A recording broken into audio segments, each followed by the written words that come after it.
What is happening, everybody? Chair just wanted to say hi real quick before he went over to the side. Um, yeah, he's visiting. He's hanging out. He had some fun What's last up? night. So Hey, it just looks like he's not chained up either. he's not chained up. He's free to do whatever the heck he wants. But I'll tell you what, Right. he's only going to be able to allowed to stay for so long because damn it, he's his own chair and he can take care of his own stuff. All right. But thanks for joining us on Hashtag Swamp free Talk. chair. Um, and um,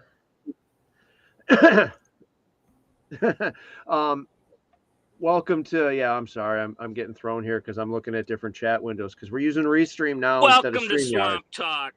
Yeah. Basically, welcome to and Swamp Talk here. welcome We've our got awesome guest, Frosty. there you go. We got our awesome guest Frosty, Steve Solo. Like we said here, we're going to talk about some Collapse 4, but let's talk about a chair just a little bit here. This show. He made a visit last night. He showed up at the haunted attraction. So we got a couple of really choice picks. Aaron Dill Media in the background. Aaron, pop up those photos of Chair in that short little video there. There you go. Chair at Terrified Forest. Actually, yeah, hung out with a couple of the characters on the. So was Chair out there scaring people? Was he like a character just he hiding and wasn't scaring people? he wasn't, but he found great interest in what they were doing. So he hung out backstage with them a lot. He loved this. He could keep all 4 feet planted on the ground in the vortex, and he had no problem. He was not going anywhere. That's sweet. Me, on the other hand, I got pretty dizzy trying to shoot that video. Anyways. So yeah, Terrified Forest out here at the Hell Survivors paintball field. Last night Dude, was you guys pretty. make sure you check it out. It's fantastic. Yeah, they've got this Halloween stuff. Yeah, they've got an online system and stuff. Check it out. You can get a little text message when you're about to come. They've got plenty of stuff to do here, but it's what is happening. It is a fun place to be. Last night was great. I was Dude, what's even surprised. cooler is you're so used to playing the field, right? So you kind of know the field and whatever. But when you actually walk through in the way they have it walking through, look, I'm not gonna lie. I walked through the one building, he was like, boom! I'm like, whoa! What? Oh shoot! Definitely didn't see you standing there, homie. Remember that spot for a game where you need to jump somebody. Yeah. There you go. Come on. There you go. All right, got this one. Yeah, it's definitely been a blast watching it happen and stuff. So it's I played Parking Guy, so I played Brandon Page, B-Rad Page last night, and the lot was pretty full. Let me tell you. But so it was a great time. So let's you get a chance to check it out for sure. Marie and Byron and them, they did a fantastic job. It's a great time. So you guys are looking for something to do. For the first year here and the start they have, and they have a year to grow it now, it's going to be badass. So definitely check it out, please. So we're here because Frosty here approached me when we were at Endless Legends the other weekend, a couple weekends ago, about the Collapse 4 game, which I was looking at all the posters and stuff going on. Snap the QR code. All right. Look at it. He's got a water bottle. It's a Collapse water bottle. Yeah. And he started talking to me about it, and it's a pretty interesting goddamn game. It reminded me a lot of like I was playing a Top Secret. Well, man, I might be showing my age here. It's like a Dungeons and Dragons game. It's a Dungeons and Dragons game, but it was called Top Secret. I mean, that's just my thing from the little bit I talked to him about. It's sounds pretty badass. So, I don't know, Preacher. Do you got anything what do we need to do here? Should we just let him go? So let's start it out. Frosty, when is the game? So this year's game is going to be Saturday, December 7th. The first Saturday of December is kind of where we've planted our flag for the last few years, and it's going to, for the foreseeable future, stay there. We've had great turnouts over the last few years. We've been very lucky, knock on wood, about weather each year. We had a little bit of rain the second year, but it stopped before game starts. It's made a little field muddy. The field a little bit muddy. Not the end of the world, but we've had just incredible feedback from the players that have attended the event.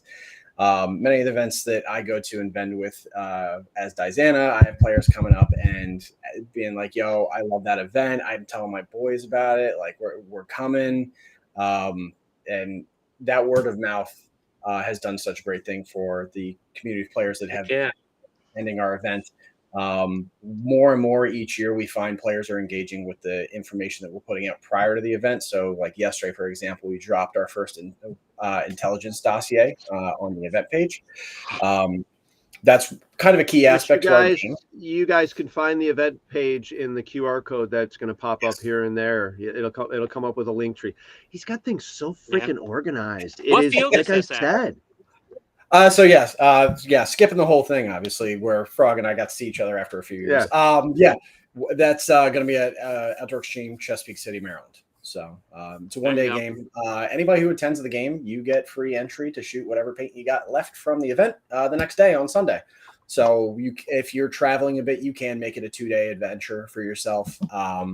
We do actually have surprisingly a lot of folks that camp out the night before, which I wasn't ever anticipating because we figure it's December. Nobody's going to do it. But December in Maryland, Northern Maryland, tends to be pretty tame.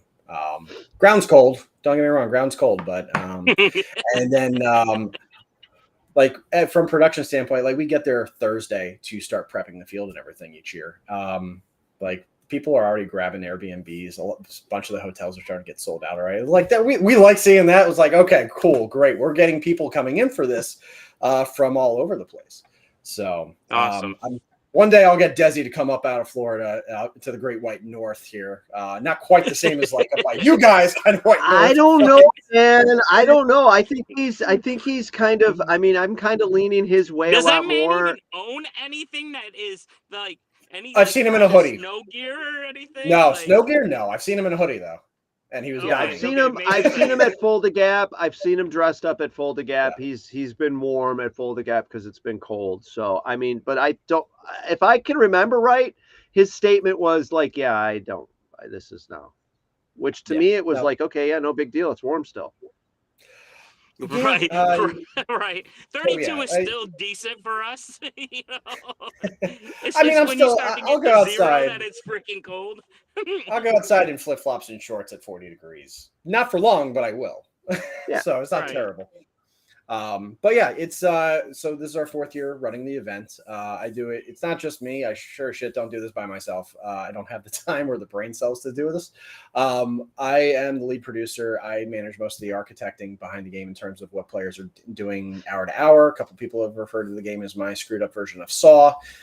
Sandman counts his gray hairs growing by the day because of me. As a result, he's our blue team US commander. The last 2 years and going into his 3rd, hoping for a 3-peat. We'll see. So wait a second. You said your version of Saw. Like, are you putting traps on people's heads? And so last year we booby trapped the field a bit. There's some videos out there of players finding tripwires that might have had a banger struggling to the end of it, and they go through a doorway. Not saying that may return or may not return. I'm just saying, we like to have fun. Right. So okay, wait a minute. Hold on a second. Right. What is the whole the collapse? So I'm gonna say, the premise. There you go. What is the whole thing? What's the story? You think fall of something. So what's the story? It's the slow progression to a fall, and we may see that fall this year, depending on how the commanders handle the end of the game. So I'm going to try and sum up 4 years the previous 3 years of story into like a couple minutes here. This game started originally as a couple of us that now formed Cypher Scenario Consulting, talking with one of our best friends, Dave Patton, so Solstice Law. So the 3 of us, me as an individual entity, but also part of Solstice or a part of Cypher and Solstice, run this game in partnership together, and it's been great. So like I mentioned, I do a lot of the architecting. I don't do story. I'm not as good as some of these guys are in crafting a world that players will have invested themselves into and into a story they have. And thank you, Dill. Perfect timing. If you're interested in reading like the full expanded story and the previous dossiers of the role players that have been out on the field, you can go to that Linktree QR code there. There is a player document in there. It's a Google Doc. It is outlined, so you can save your place where you're reading, but it has everything we've ever released about the entire game series in there if you want to read up on the story, including the premise. Quick question. Yep. Okay, let's say I can't scan that QR code. Where do we go? So there is easy answer. Go find the event page on Facebook, we have a link tree is the thing. So we can, you know what? I'll just drop that in the chat real quick because I think I still have There you that. go. Yeah, there you go. Nope, that's not it. Sorry. Give me one second. Just You're want to good, make you're sure good. people can find it nice, quick, and easy. Yeah. Thank you. Yeah. Well, the QR code seems to be working. It's kind of one of those nice things that Restream has given us. So it's nice to be able to get it. So if you guys can take a picture of it, take a picture of it. It'll send you right to the website. All right. Thank you very much. Yeah, check that out right there. And then, that's our link tree. That link tree has everything associated to the series. So if you're interested in this event, the Facebook event page is on there. The player document where you can see this year's information as it becomes available, as well as all last year's. It has links to the commanders on who and their Facebook profiles and their teams. Is everybody a role player? Like, does everybody get a new persona? So, okay. But you do have a decent amount of non-player characters, correct? Yes. So in the previous years, we've had four NPCs, non-player characters that roam the field like NPCs in a video game. And leading up to the game, we drop intelligence dossiers about them and maybe shines the light to their motivations, why they're there. And players have an opportunity to go up to these people and interact with them.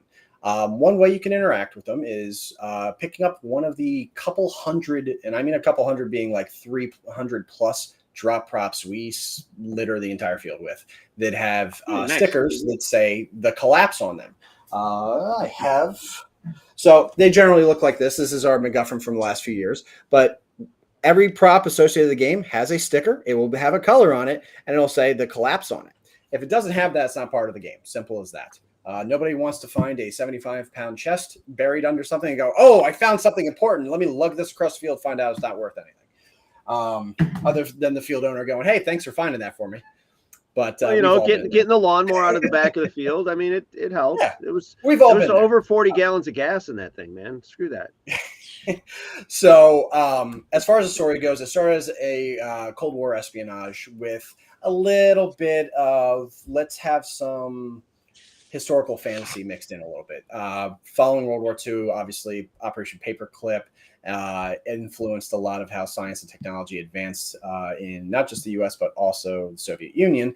And so some kind of thing happened in northern Russia that more or less was a catastrophic event. It popped up on various signal radars and whatnot. So CIA, in partnership with some of our NATO allies, sent a group in to go figure out, hey, what the hell's going on up there? Meanwhile, the KGB want to keep everything under wraps. Like, hey, nothing's wrong. What are you talking about? And Chernobyl's not a thing. Look at this shiny thing over here. So the first you mean game like is modern day today with the election? I don't know what you're talking about.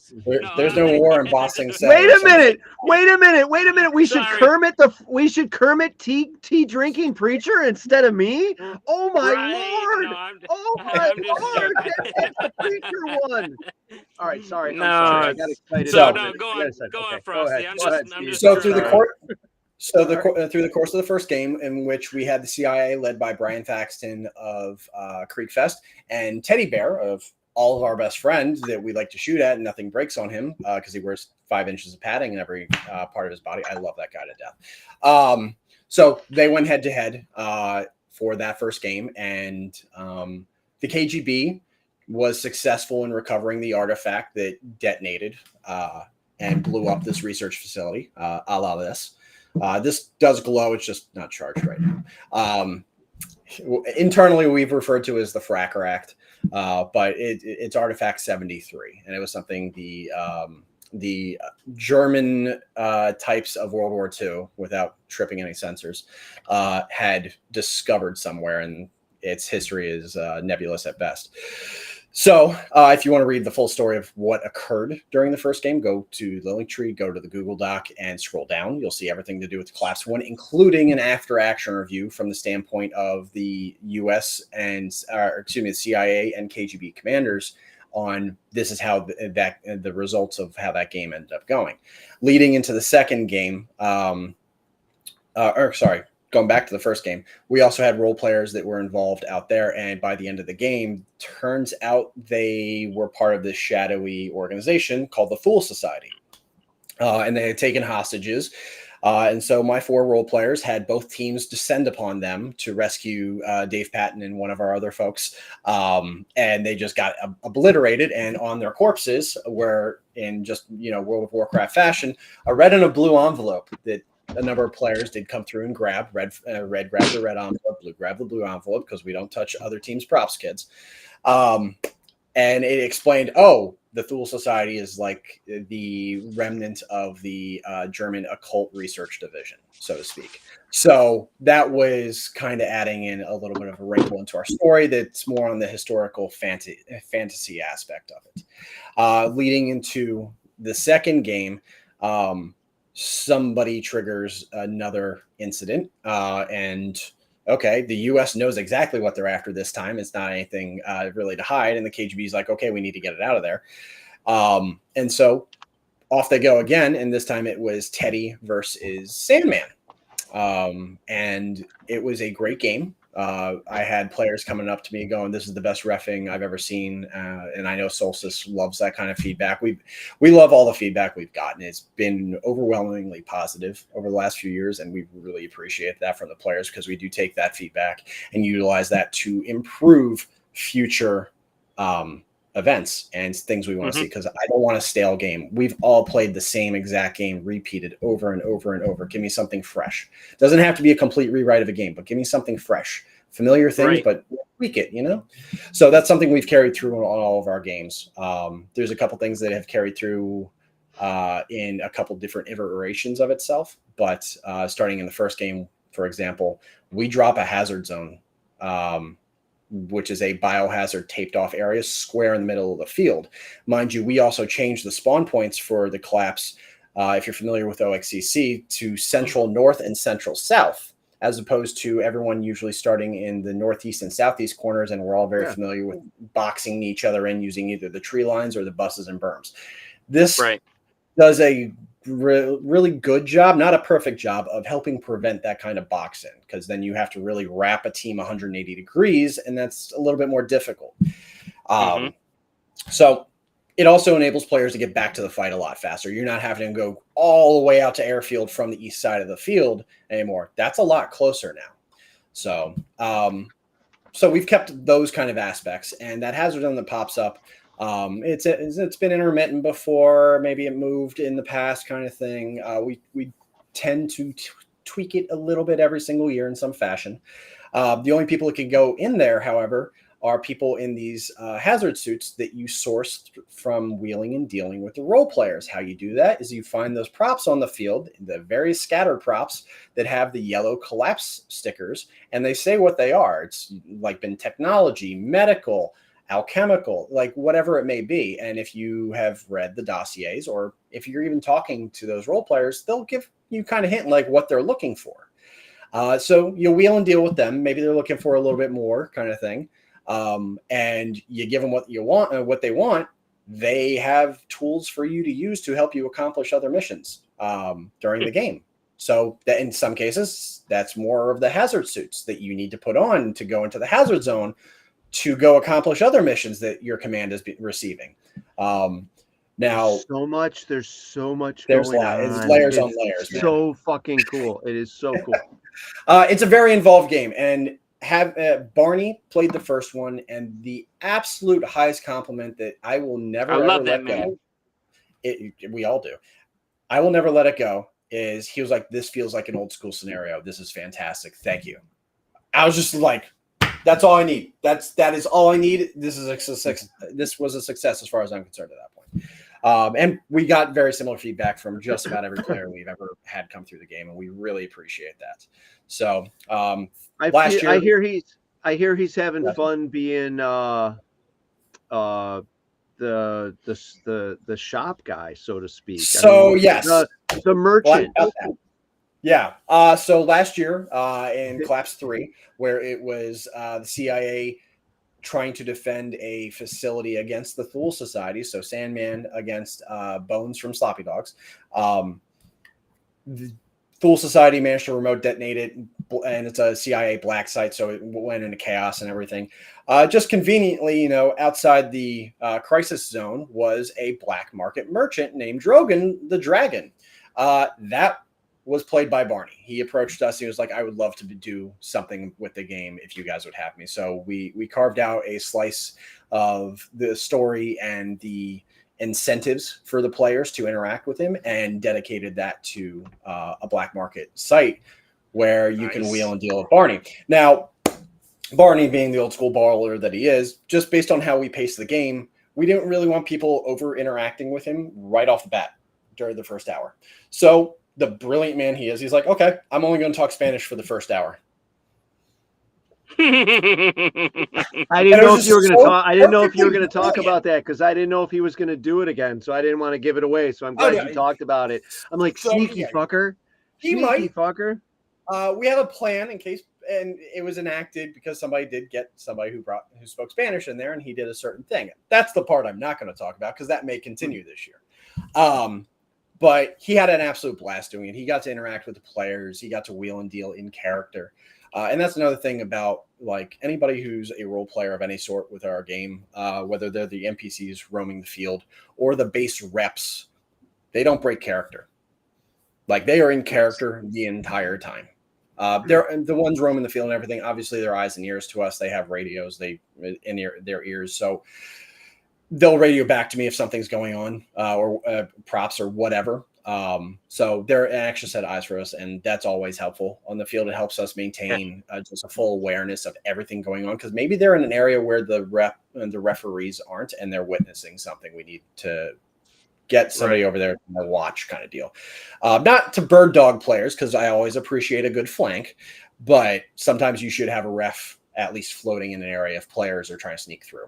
So just to keep everybody honest and keep everybody safe, especially if you're trying to sneak through the trenches because don't want to break a leg. So one of the questions that came through is this event First Strike friendly?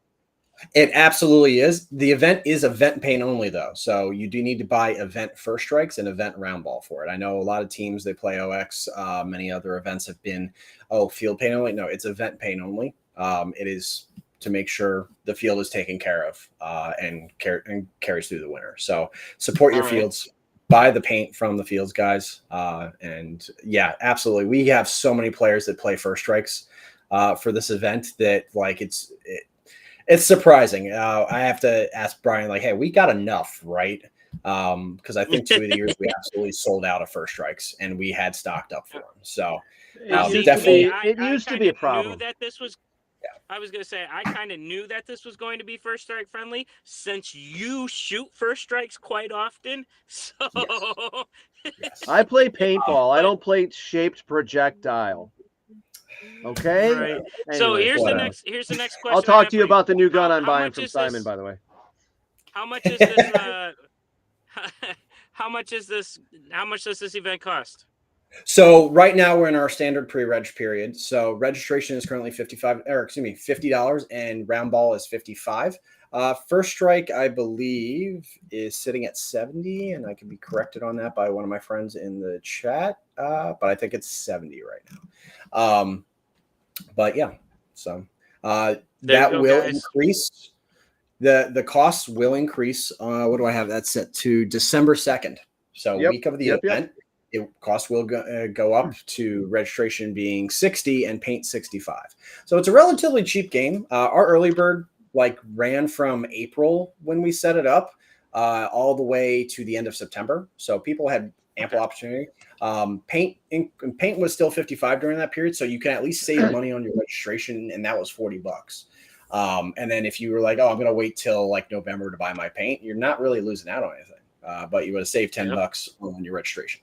So Right. that kind of pre-registration is such an important metric for events and fields because it allows us to be able to prepare from a staffing perspective for who's going to be attending the event. We've been lucky each and every year that our pre-reg numbers continue even right now to look better and better every year. First year, we were absolutely sitting on the edge of our seats, like the 2 weeks before the game going, God, is anybody going to register? Then all of a sudden, like week of Thanksgiving, it's like, boom, there's everybody. It's like, okay, cool. God damn it, that was nerve-wracking. Right. But God, that's the worst part. And us being around the holidays, we recognize like, okay, people have their financial priorities. Okay, we get it. A lot of people wait to see what's the weather going to be like. That's fine too. But those who are like, hey, I'm absolutely coming to the game. Go, there's guys. nothing hurting you to register early. It save you a couple bucks. Okay. So, all right. Later, Preacher. Thanks for joining. But yeah, so we've done a lot of work into developing the story, and a challenge we've always faced and continue to try and answer is how do we convey that story that's on the mission cards that you and I have read as commanders to the players? That stuff very rarely makes it to them. We got them interacting with role players on the field. How do we get them knowing, hey, what the hell just happened in the last hour? Why am I doing these things? So we're going to try a bit of a solution to that this year and see what the player feedback is there. Not something that's going to be overwhelming. It's just putting out knowledge to the players. And if they want to indulge in it, they're welcome to. Petty. So, hey, folks. Sorry, I'm just reading that. No, you're good. You're good, man. Dude, I'm not going to be anywhere near Maryland in December. I am going to be near Desi. I am going to be trying to enjoy the Florida winter weather and doing some fun stuff. I think him and Barno have got some fun plans for me this winter, and I'm looking forward to getting them taken care of without giving anything away. Dude, this game is just so I'm looking at it and I'm thinking it's a more modern like collapse of everything, or even a futuristic collapse. And you're like telling me it's like it's a two-ish more collapse. So and it's the effects of things that happened in World War II carrying forward to present day. So this year's story, it's now 1997. Okay. Last year we were in 89. The year before we were in the late 70s. So like we like playing around in history. Now we've directly manipulated history with this story because the U.S. won the last game. So I'm gonna read a little bit of the synopsis here for those who don't want to go read or whatever. I'm gonna give it the good old fashioned narrator thing. They'll go in a world teetering on the brink of the technological transcendence and destruction. Site 38, which is the location of the previous game, stood as a beacon of hope and horror prior to the incident at the clandestine facility. It was rumored to house an artifact capable of altering the course of human history. Spoiler, it has. Having successfully weaponized the artifact, the United States decided that its benefits outweighed its potential for catastrophe. A B-2 Spirit, armed with a nuclear warhead, was aborted in the final moments when the CIA managed to recover the artifact from the Thule Society. Destructive potential of the artifact led to a scramble to scrub all the data. U.S. forces, I'm going to start paraphrasing through it because it is a lot of words. U.S. forces ended up making this into a satellite weapons platform. And during the Gulf War, a fraction of its power was utilized, later referred to as the Highway of Death, where they just fired it at like 0.02% of its power and just zapped part of Iraq. So that didn't go over well with most of the world. And then, sorry, I'm skipping ahead to make sure I don't get yelled at here. So that obviously changed history a little bit. Yet the power came at a cost. President George H.W. Bush observed the successful the combat test live from the Situation Room. With a new understanding of the potential for its misuse, he demanded the satellite be deorbited. This is where we get in the fun part. A shadow organization within the government determined to retain control of the weapon assassinated President Bush before the deorbiting could be executed. So now we have outright said, okay, cool, we're on our track for history. Calculated removal of George H.W. Bush under the guise of a brain aneurysm marked the beginning of a series of events shrouded in deception and betrayal. Upon President Bush's death, Vice President Dan Quayle was sworn in office. He chose to appoint Secretary of Defense Dick Cheney as Vice President. Shortly thereafter, President Quayle was killed in a hunting accident under circumstances as controversial as they were tragic. These events paved the way for Vice President Dick Cheney's ascendance to the presidency. So in this 1997, Dick Cheney's the president. Jesus fucking Christ. Oh my God. December of 93, though, and as a response to Al-Qaeda's coordinated efforts on with the Thule Society in the bombing of the World Trade Center, so the 93 bombing still occurred, the U.S. retaliated with a demonstration of the weapon's full potential. In the blink of an eye, Afghanistan and most of Pakistan were erased from the map, quite literally. So this has put the world in a situation where today's story is now the U.S. against a EU-led coalition of pretty much the rest of the planet. And somehow we're back to the brink of World War III. So that's where this story is going to be kicking off. The map hasn't been released because it will directly spoil where the location of this game is. As we begin over the next couple of weeks to talk about, or release rather, who the role players are and like their backgrounds and stuff, people may start piecing things together. But we will be releasing the map in mid-November. Quickly followed on its heels will be the rules and the full written out rule set, which will have a couple new elements from in comparison to previous years. So I'll spoil some of those here now. Not really spoiling, because I've warned the commanders that I was going to talk about this tonight. So this is kind of new information, hot and fresh, dropping here. So, and furthermore, to blow you away and make you sad that you can't come to the game. But what we're going to be implementing this year, because again, we like to keep things fresh, is the implementation of specialist roles. In previous games, or not our previous games, other games, these are special roles that are assigned to players to give them different capabilities. So one of these specialist roles will have access to a rocket launcher. So yeah, commanders, go get at least one rocket guy right now. So this is the first time that's a nice heads up. That's a nice heads up, because how many games do you go to where the guy just left his launcher in the trunk of the car or at home? Yeah. So get a launcher. Everybody get a launcher. All right. Anyway. So there will only be one launcher active per team. And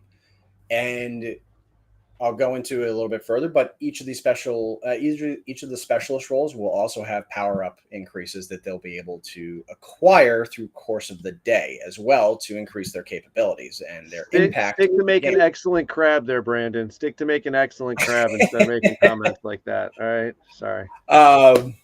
The next specialist role is what we're referring to as the extraction specialist.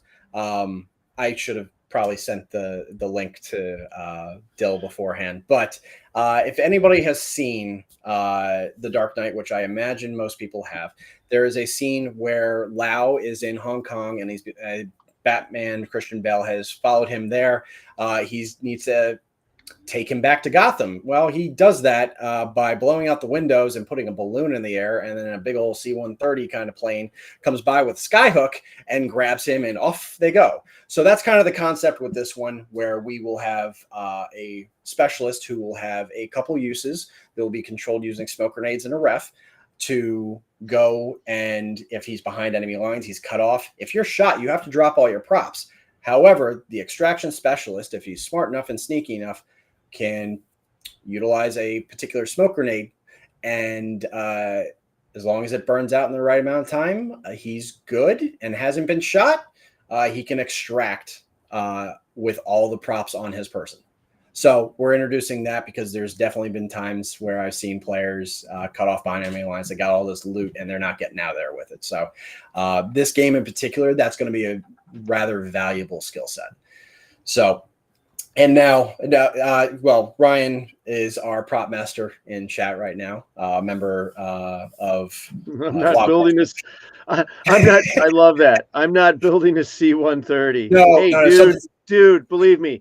You know what? What I'm building this year, you're gonna C-130. Okay, whatever.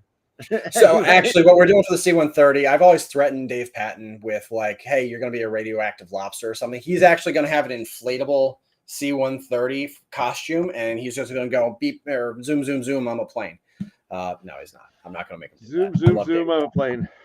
We might be able to get him to do that.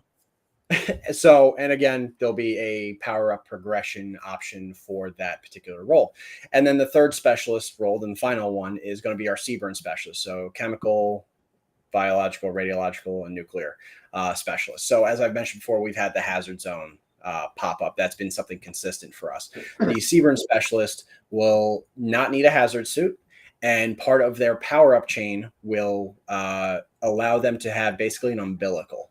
And that umbilical will have a particular length, and a player who is attached to the other end of it will also not need a hazard suit to enter the hazard zone. Now, the risk reward here, if the CBRN specialist is shot and anybody is attached to his umbilicals, they're all dead. Plain and simple.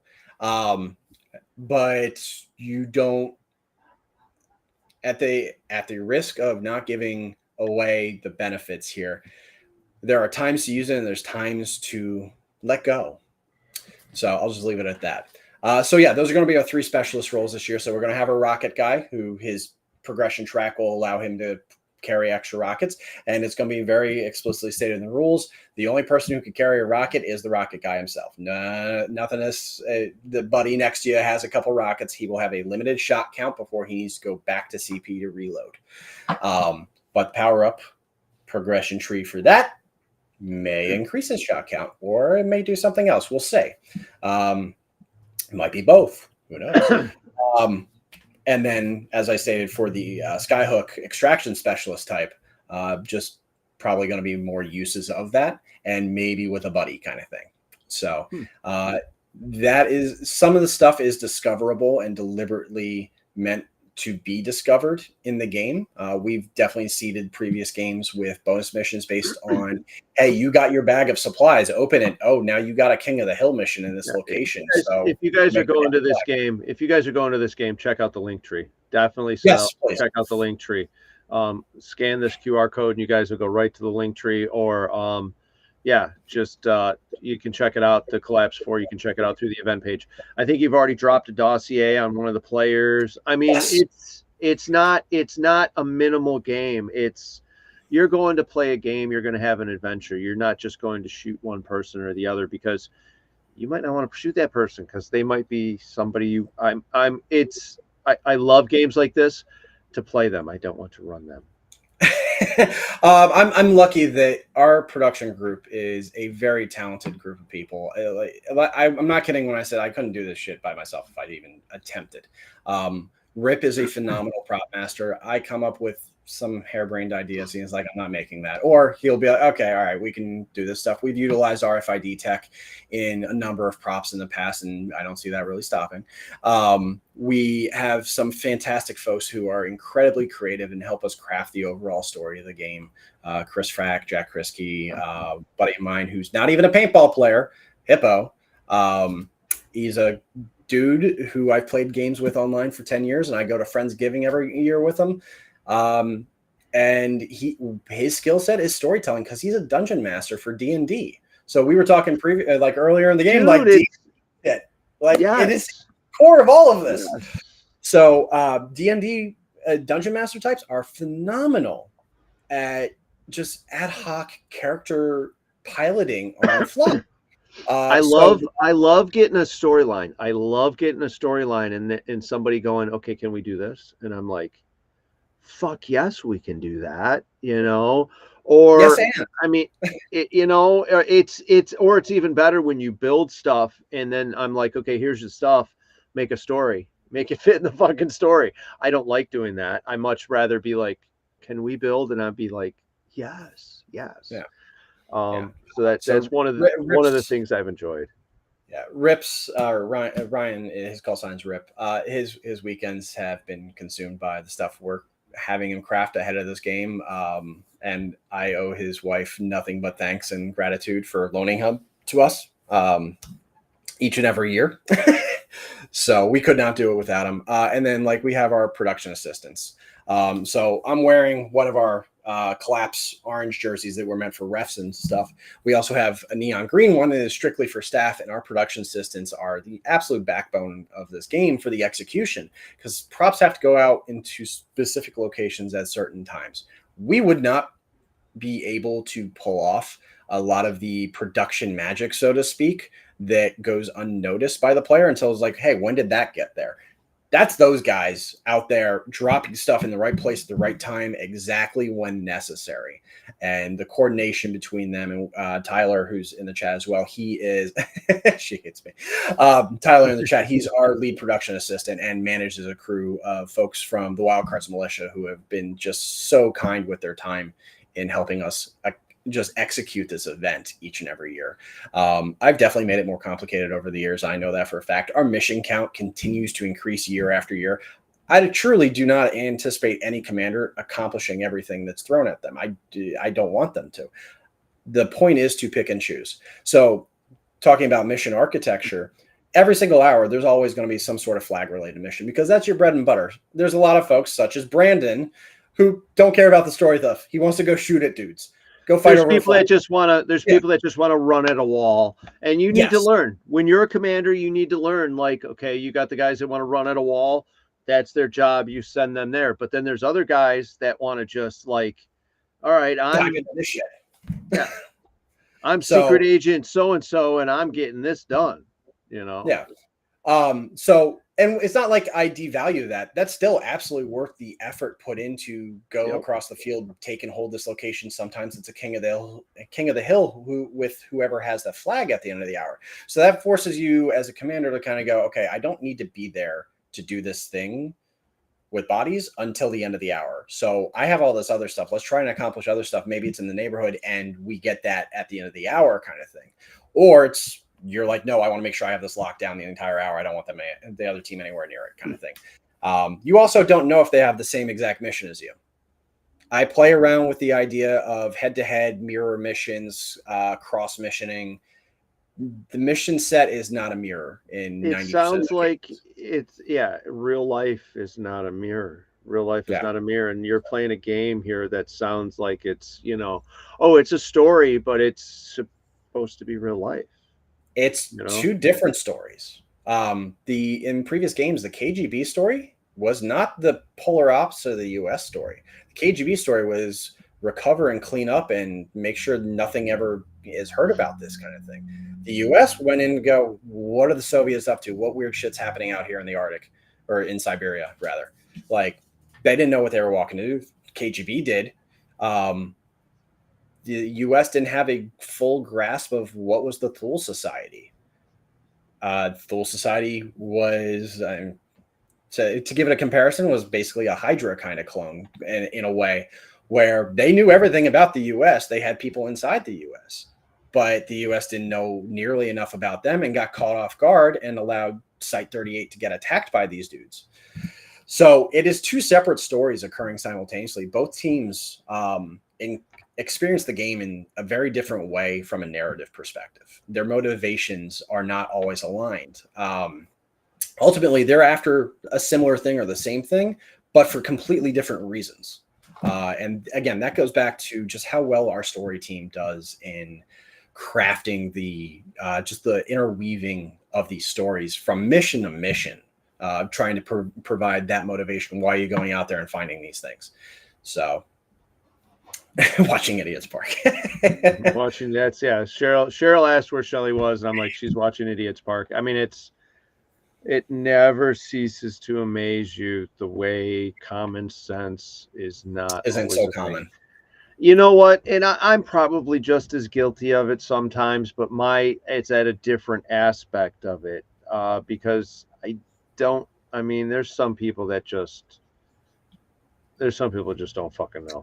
I don't know. I'm definitely guilty of smooth brain moments myself. So, and my wonderful wife, she's going to be a vet doctor here in the next year. And it's very much like smack me upside the head. Like, where were you just now? Come back to earth. I'm not perfect, but I'm going to take the human aspect of looking at somebody and going, okay, you're a fucking moron. Anyways. Everyone's in their own little world. Sometimes you just got to pay attention. I mean, if you've been interested in the story, I highly encourage people to go check out the player briefing document. The one thing and that's on me, I didn't upload to it yet, was the dossier we released on Saturday talking about one of this year's characters, Jack Cypher, who is played by my buddy Hippo. And I know I showed you like the image and stuff that we were using for him. And do you recall what your reaction to like, okay, what kind of archetype is this dude? So it was, dude. I mean, you dragged me in with the story, just talking to me a little bit about it. Because like I said, so to me, it's like, so Top Secret's like a Dungeons and Dragons game. Okay. Mhm. And it's a role-playing game like that. And it's like they got all your different top secret missions and stuff. And you could do some past, like 007 past stuff. And it just reminded me of that game because I could never get anybody to play it. They wanted to play Dungeons and Dragons, but they didn't want to play fucking Top Secret because none of them had the game and we all had to borrow my stuff and yeah, whatever. Anyways, that's how I ended up with the damn paintball field. Do you realize that that's how I ended up with the whole paintball field? Because it was like, well, nobody has the stuff to play. Oh, okay. Well, then I'll just buy a paintball field and now we can all play. And oh my God. Talking about ad hocing tops, like something in the spy world kind of thing. So the first year, Chris Frack was the base rep in the CIA CP, and his name was Agent Lynch. Because that stereotypically makes sense. His counterpart in the KGB CP was Comrade Colonel Kulikov, played by Jack Krisky, Striker. And they play their characters to just absolute perfection.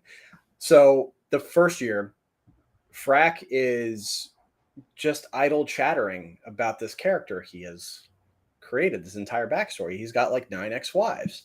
And like he keeps talking about these different ex-wives. At one point, he comes and leaves the CP to just go talk to a tree, and he's calling it by a name that was referred to one of his ex-wives. And it happened to be a particular time. And one of the players in the CP who is sitting there trying to solve these missions, trying to like address like the challenges they're facing, goes, "Wait a second. That's the 5th time he's mentioned his 7th ex-wife. Write that down. That's got to mean something." It's cool, man. It's cool. And it sounds like the guys. It's little moments of humor for me.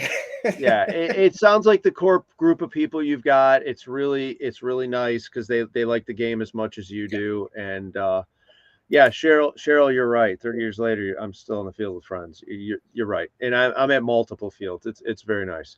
But dude, it sounds like you've got the right group of people behind you. And it's just, the storyline is awesome. So like once again, we're talking Collapse 4. When is it again? What's the date? Throw the poster back up again. There you go. Look at that. December 7th, Outdoor Extreme, Chesapeake City, Maryland. Pre-reg is currently available until December 1st. So that's going to be registrations 50, paint's 55. First Strike is available for purchase as things currently sit. We may need a good restock, but I do know people are starting to buy more and more of those this year, which I really appreciate. I am a First Strike proponent, obviously. Excuse me. I play Shaped Projectile. Yeah, shit. That's my thing. I was giving him shit before in the green room in the back there about I play paintball. I don't play Shaped Projectile. You know.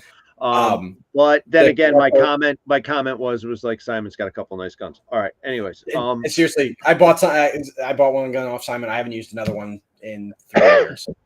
Like, I'm just strictly using the FLE 100, which my MagFed friends are like, "That's not MagFed." I was like, "No, it just doesn't have all the bullshit attached to it anymore because I'm tired of carrying heavy weapons."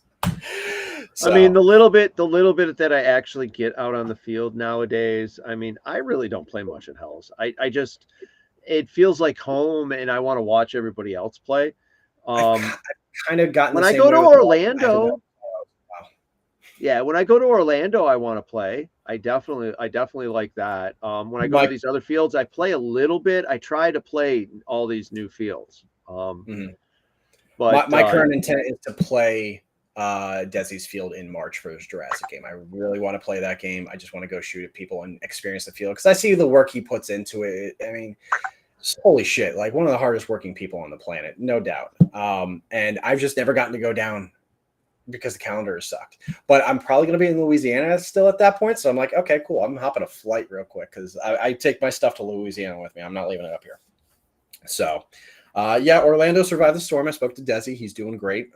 They got I believe I had an event this weekend. I haven't gotten a chance to catch up with him on how that went down, but I know Yeah, he put in so much work this week. it was a Star Wars event. Yeah, because man, okay, the property didn't get destroyed, but oh my god, because of where it is, I mean, it got water, and it got Yeah. water for a while because the whole fucking neighborhood drains that way. You know, I mean, Yeah. watching him drive through the main road there on the field and look, I was just like, oh. But everybody jumped in and got it Yeah. back to going. The he's Hudson cultivated location, an amazing community. yeah, the Hudson location, I guess, fared pretty well as well. But then I guess from what I understand, it's higher. I have not been there yet, and I plan Went on down going there. this winter. So I'm going to stop by, check it out. Hey, I can park here. Brian's my buddy. No, I'm just kidding. No, Yeah. so it'll be some fun. Hopefully, I can help out while I'm there too. That I actually enjoy you got a hell of that. a skill set yourself. I'm sure you could find something to do if you got bored.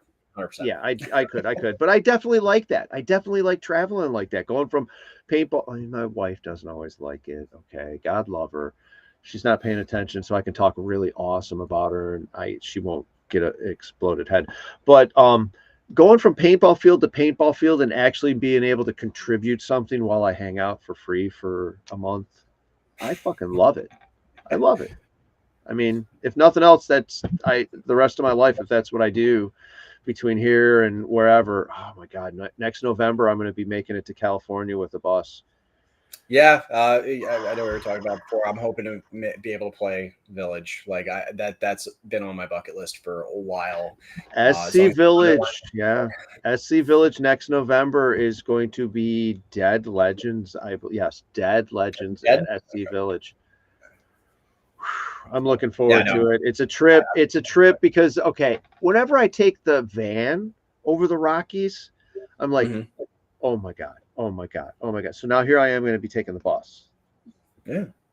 No, it's something, man. I was like, I'd love to do something like that, but I don't have the space to build a bus. I don't have your particular skill set to do what you've done with your bus either. So it's always an adventure. And when I first put this damn thing together, dude, it was troop transport, and you know it. I had all these seats in here, and everybody crashed out in here, and now it's just evolved to fucking home. I mean, look at this shit. You can't say anything more than home than that.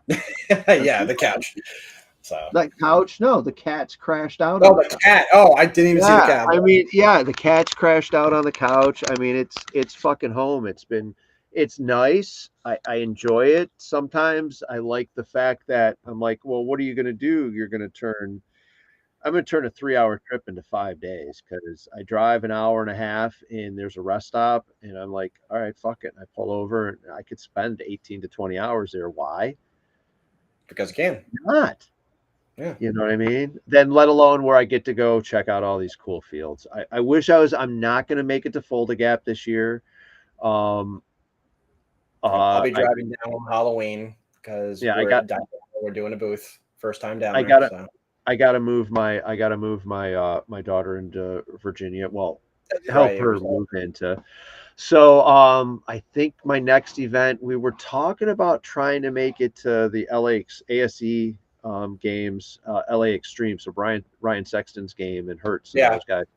I want to make it out to the brand. Like I was talking to Ryan. The brand is badass, dude. That's a fucking Trey and John and them at that field. Tombstone is bad. I got my bell rung. There's video out there. I got my bell rung. Nobody was running for the slapstick. I had a unicorn. I've never gotten to play one of Ryan's games. We talk about it all the time. He's one of the people I bounce ideas off of, like when we're in like early development. Like, hey, what do you think of this kind of like mechanic? I want to try and integrate this, and like he's great to have in that aspect. He's a great human being. The calendar sucks for me through the fall. Like legitimately, I don't have a weekend to myself from I think it's the second to last weekend in September all the way to the collapse. Yeah, It's every single weekend is some event. I get to play one or two of them. Like I got to play at EMR the other weekend for the MagFed Castle game, Tactical Frontlines. I get to play next weekend for Splatoween at OX Hatfield. But like last weekend, it was endless. So I'm there vending. This weekend, I was at Skirmish yesterday for Battle for Britain, where the Allies beat the brakes off of the Germans 28-8. So congrats to you Allied commanders in the chat. But and then yeah, that game translates to who picks what side at Ion. No, so Ion is a set scenario. It will always be the Allies coming out of the boats, and it's always the Germans in the tree line. It is the fall game is determined based on who won Ion. So Germans won Ion this year. That means Germans are attacking Britain in this case. So that can change. I know there's been Battle for Berlin previously, or Battle of Bulge, depending on like how they decide they want to theme the game each year. I know I can be corrected by all of the dudes from the Allies in the chat right now. It's been so long since I've been there, but I mean it's been a couple years. It's not so long, but I think it's unfortunately, that just because of the dates and obligations to CPX, I know you're not going to make Cypher's other game, which we just announced yesterday. We are working in partnership with Skirmish to run another 2-day event at Skirmish on the same weekend as Living Legends, so May 17th and 18th. So that's an easy one for me to do. As Legends is an easy one for me to do just because of where it's at and where I'm at. I am. So, yeah. So, but yeah, we're excited for that. We've been talking with Skirmish for a couple months now to land that, working with Skyfogel, and we're really appreciative of the opportunity. We're doing Cypher Scenario Consulting Presents, so that's really the brand of the game. This time it's going to be 1943, the Italian campaign. It's going to be a 2-day event. More details will come out over the next month or two, I want to say. We still have to finish the collapse. That's where our focus is right now. But we wanted to get it on the players' calendars and everything because I know everybody, mom is dropping their calendars constantly. So we didn't want to wait any longer. Figured after Battle for Britain was the perfect time to announce that. So yeah, that's available now if you want to go look at Cypher Scenario Consulting on Facebook.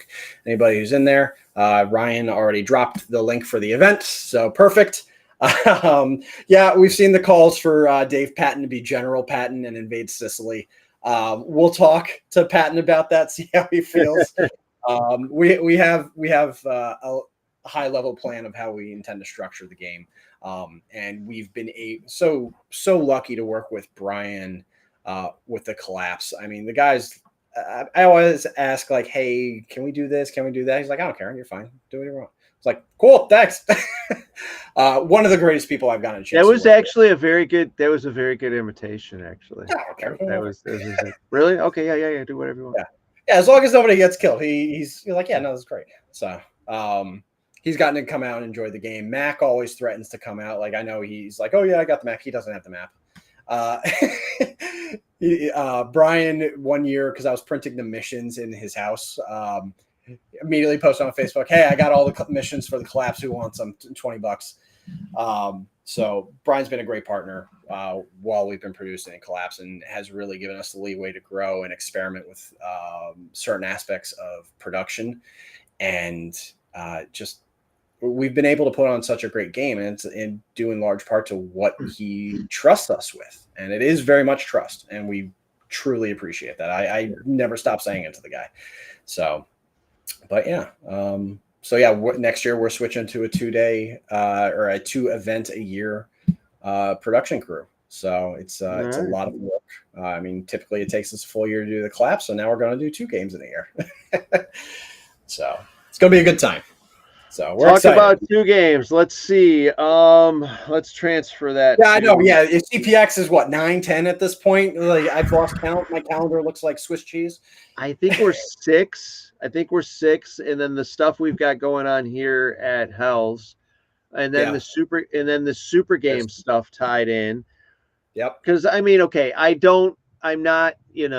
I'm definitely partnership with CPX. I'm definitely involved with CPX. Super game, it's like, okay, you've got work for me, I'm working. You know what I mean? That's not my thing, and it's so much fun. but it's a lot of work. And here comes Momo. Super Game Michigan will be the first time I've gotten to go to Hell's, and I'm really excited for that. 'Cause all my friends You've are up there all the time. never been up here, right? Never gotten to go. Every single time the opportunities would come up, the calendar has prevented me, and it's just been unfortunate. But because of how the calendar is laying out after all these shifts in dates, like Super Game Maryland's shifting into June, which thank God, just too hot in August. Yes, 114 degrees, man. Oh my God. Never again. The humidity was ridiculous. Yeah, the humidity is honestly, it's a dry heat. No, the humidity is brutal. Absolutely brutal. So yeah, I'm looking forward to coming to Super Game Maryland. I'm hoping not Maryland, excuse me, Super Game Michigan, wrong M. For Hell's. I want to at least play one day. I know I'll probably end up helping manage the Super Game store because Tim Souders from Dizana, that's what he has done when he's come up for the Super Games before for Indiana, when he's not potentially getting hit by a train. Yeah, that's fun. But I'm excited. I want to play the field. Brandon B-Rad is constantly hassling me to come up for a game, and like I know you've mentioned it to me plenty of times. But now it seems like the calendar actually might permit it, and I'm excited for that. Yeah, it's a fun field. It's a nice size field. If you hang out at the campground, you can have a nice time too. It's a nice mentality. Yeah, there you go. They got a MagFed game, Legends, then First Responder charity event. So it's the second year they've done that. The best HR. Yeah, Mary from HR is the best. Let me tell you. Mary, I love her. Frankenstein Resurrected. That's what. Monster Game got changed around a little bit. So it's going to be Frankenstein Resurrected. So it's Frankenstein versus. Is it Dracula? I think it's Frankenstein versus Dracula this year, and then whoever wins, it'll be that. Let's say Frankenstein wins because play Frankenstein. Then it'll be Frankenstein versus the Wolfman or whatever. I like that. No, I think that's great. I love that. Yeah. And then Super Game, dude. The first time Super Game is going to be at Hell Survivors. This is going to be some fun. I think this game will play well here. Definitely, guys, come ready to get a little wet in the swamp because it'll make the game real fun. Walk right through that bastard. Just shut up and do it. Get wet. Wear some waders. Keep your electronic gun up in the air. Maybe put your pot backwards around your chest. And have some fun. And then Final War. It will be the closeout of the year. I think there's multiple. I think there's a couple other because there's Hogwarts game. The pumpkin game is next weekend, which is also Robbie's birthday. All right. Sweet 16. Sweet 16. Woo! And then Hogwarts next year will be here. So Goya had this great game that he put together called Hogwarts. So we'll talk more about that as the year goes on and it gets written out. But Hogwarts is going to be here at the end. And then this guy, Fallout in June. B-Rad doing some of his 15-minute scenario games. So we're going to have some fun. He's a weirdo. It should be. Yeah, he's kind of weird. He's anybody who doesn't have any hair is strange. What? Anyways, yeah. Whatever. It's in my jeans. No, it's not. Anyways, it's in your other jacket, other pair of pants. Yeah, there you go. So we've definitely got a pretty crazy schedule this next year coming up. I mean, there's a lot of games going on. Purge was this weekend as well.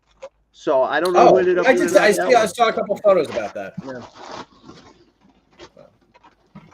Yeah. So Purge was this weekend. As is always, Red Feather had some really cool trophies.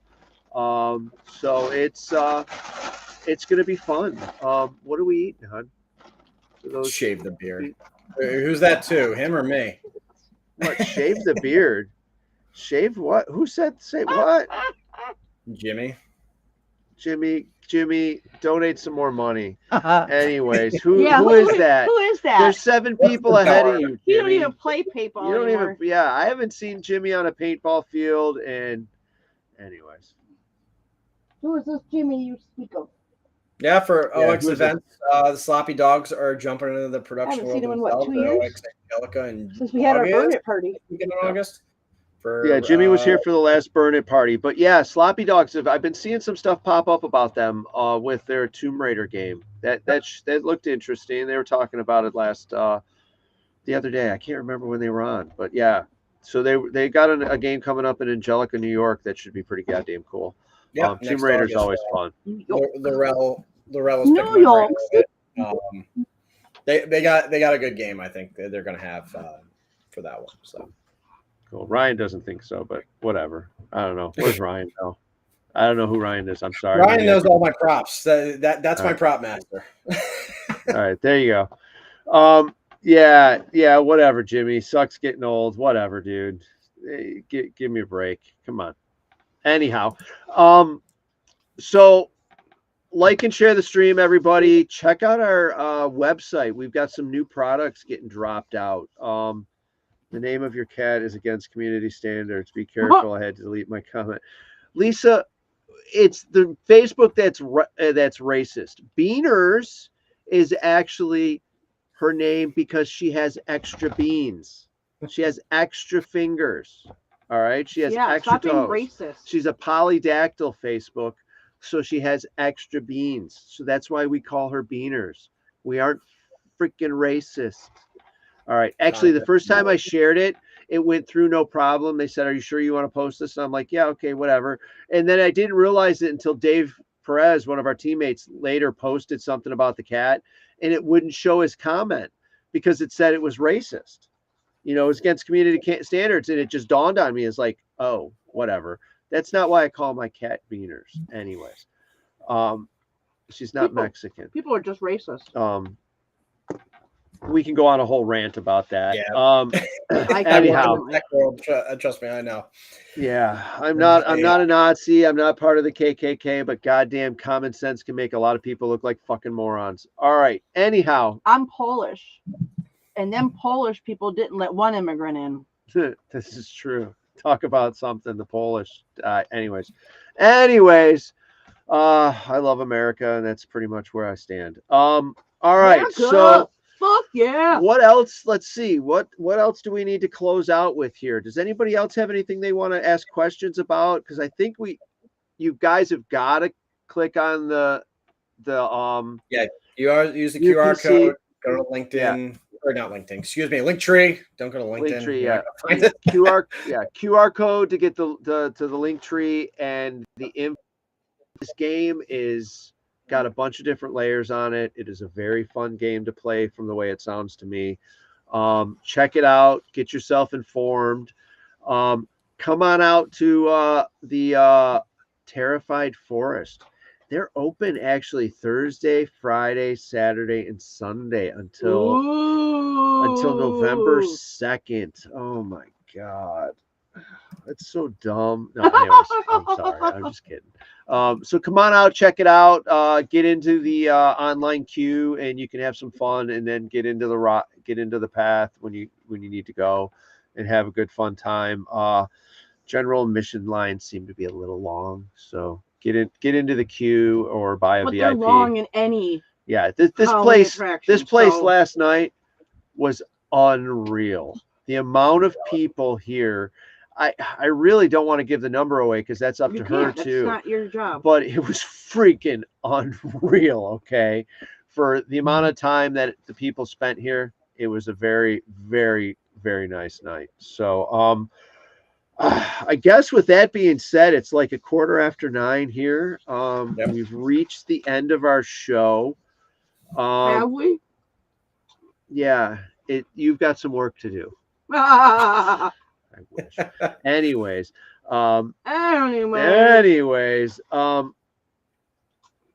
so check out the Terrified Forest. Check out the Herald Survivors events. Check out the CPX events. All right. Let's get you guys out to a bunch of different games. The next one CPX has coming up is in Virginia, I believe, at Cousins Paintball. Skyline Cousins. Paintball, North versus South. So check it out. Click on the QR code there, and you guys can check out what's going on with the next event for CPX. And Yeah, join us at one of those events. We're gonna have some fun at them. It's definitely gonna be some good time. Like Joe is saying here, Canadian Legends. I'm definitely looking hitting adrenaline paintball. Yeah, I haven't been there in a I'm while. hoping I can make it out to that one. Yeah, I haven't been there in a while. It's gonna be so much fun to play that I've game. never been. The only Canadian field I've been to was PRZ, and unfortunately, that's not around anymore. That was a blast. PRZ was badass. So I went back to PRZ back to when it was first started being a paintball field. So there was no infrastructure or nothing. I mean, it was much there, and either. yeah. The buildings. There was a few. It was a badass field. Yeah, no, it's great. It's great memories. Rolling the big battlefield smokes down the hallway, and just like three of us. This is the early days of MagFed. Like three of us with the hallway of death, man. Oh my god. Yeah, dude, lots of Wilson First Strike. Yeah, that was the first spot. That was the first spot I was ever introduced to a First Strike too. Sarge was with me, and he went up and freaking pumped some dude to the face a bunch of times because he was trying to pop us out with First Strikes. So with that being said, I gotta say thank you for everyone for joining us tonight, because I know there was a lot better things to do than to listen to us. Well, maybe Frosty is okay to listen to. Nobody wants to hear me. Everyone's tired of me. By the time this game happens, I am shocked I'm not hit with a spam report or an actual spam from Zuckerberg. So I share. So yeah, check out the UPC that's popped up there, guys, and QR code, I should say, not UPC, it's QR code. Yep. And see what the Linktree's got in store for you. This game is awesome. Check it out. The final plug, Collapse 4, December 7th, Outdoor Extreme Chesapeake City. The U.S. is led by John Sandman Russell of Valor Paintball. His XO is Sabria Valkyrie Frailfor. I'm going to ruin her last name. She's going to yell at me. Of Viper Squad against the EU, led by Zach Riley of Stud Muffins and Chase Traffic Morris of Anarchy Scenario Paintball. So there you go. U.S. is blue. EU is red. Come find out what happens when Dick Cheney becomes president. I don't know what to tell you. And it's 1997, so dress appropriately. There you guys go. So check out this game. Have some fun. And with that all being said and everything, like we were saying earlier, Mr. Aaron Dill in the background, thank you very much for pushing the buttons and keeping the show going and all the different doodads up across the screen. Thank you to CPX for helping to sponsor this event. Look forward to CPX specific podcast that'll be coming up here shortly about Endless Legends. We'll give an announcement out and let everybody know. Other than that, I guess you can take us out, sir. Thank you. Thank you so much, Frosty, for joining us tonight. Collapse 4. Check it out. There you go. Bye. Take care. Next. There we go.